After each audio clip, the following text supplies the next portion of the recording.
Hi, I'm Andrew Potocnik and welcome to the 1 Minute Woodturner.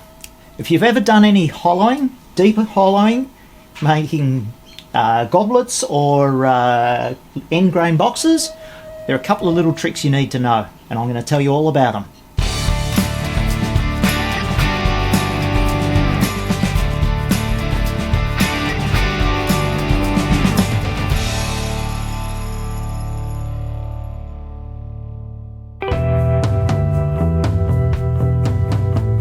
As you can see, I'm working with a bowl gouge with a long fingernail grind. I can get a certain distance into the wood, but then there are other tools that I can use to get even deeper and with greater ease. So I'll show you how the bowl gouge works, and then we'll have a look at some of the others.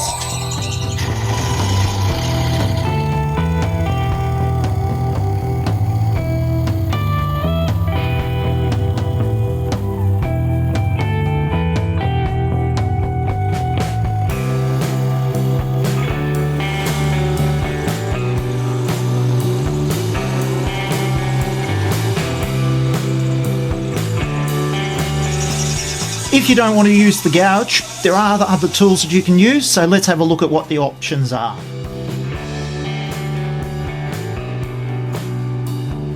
Another tool you can use is the carbide tip tool. So this one will perform in a different way. This is a scraper, whereas the gouge is a cutting tool. So let's have a look at how it works.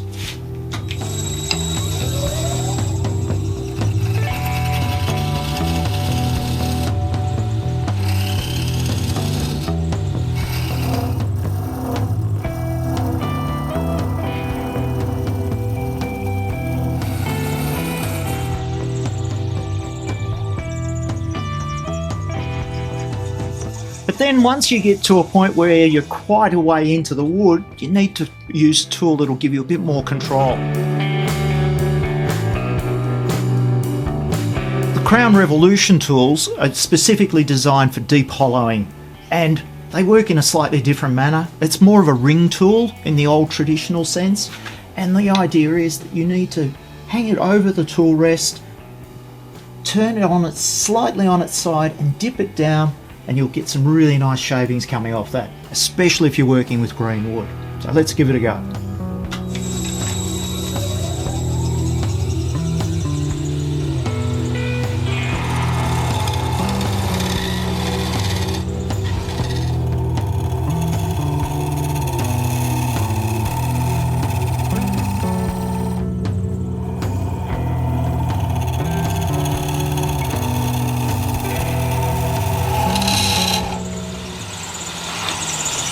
As you might have noticed, I moved the tool rest out a little bit further because otherwise you catch on the area here where you can move from the round bar to the flat section. But as you can see, nice shavings coming off that. This is dry wood, so it doesn't shave as well as greenwood would, and greenwood would make it look so impressive. Nice big shavings flying out. But anyway, after I've finished with this one, I can then, I should be able to get a really nice smooth surface on the inside of this piece of wood. But now let's have a look at another of the tools that we can use. Another tool in the Crown range is this tool that's called a probe. It's basically a carbide cutter, but unlike some of the others that are just flat, this is cupped on the inside. So basically this inside edge is like that, so you get really fine shavings, and it's only a small diameter cutter, so you can get into tight spots. The tapered shaft allows you to get into small areas or small openings, and I like to roll it slightly onto its side so it's used more as a shear scraper or shear cutter. So let's give it a shot and see what it does.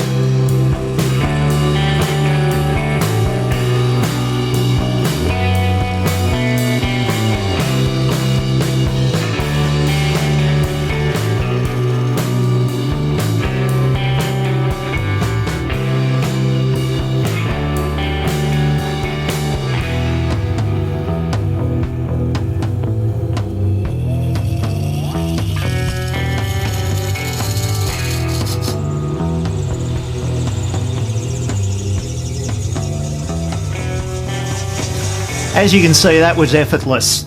I've started off with a brand new clean sharp carbide cutter, and it cuts beautifully. No effort required. And by the way, as the cutter bluntens, there's a little screw in here. Just loosen that, rotate the cutter around to a sharp spot, and eventually, when the whole cutter is worn out, take it off and replace it with a new one. As you can see, there are different tools, used different ways. You might not like one, but you might like the other one, and they all do a fantastic job, providing you use them correctly, and you get the knack of them too. That's always part of the deal. So, don't forget, have a look at the links, and don't forget to like and subscribe. See you next time. I'm Andrew Potocnik.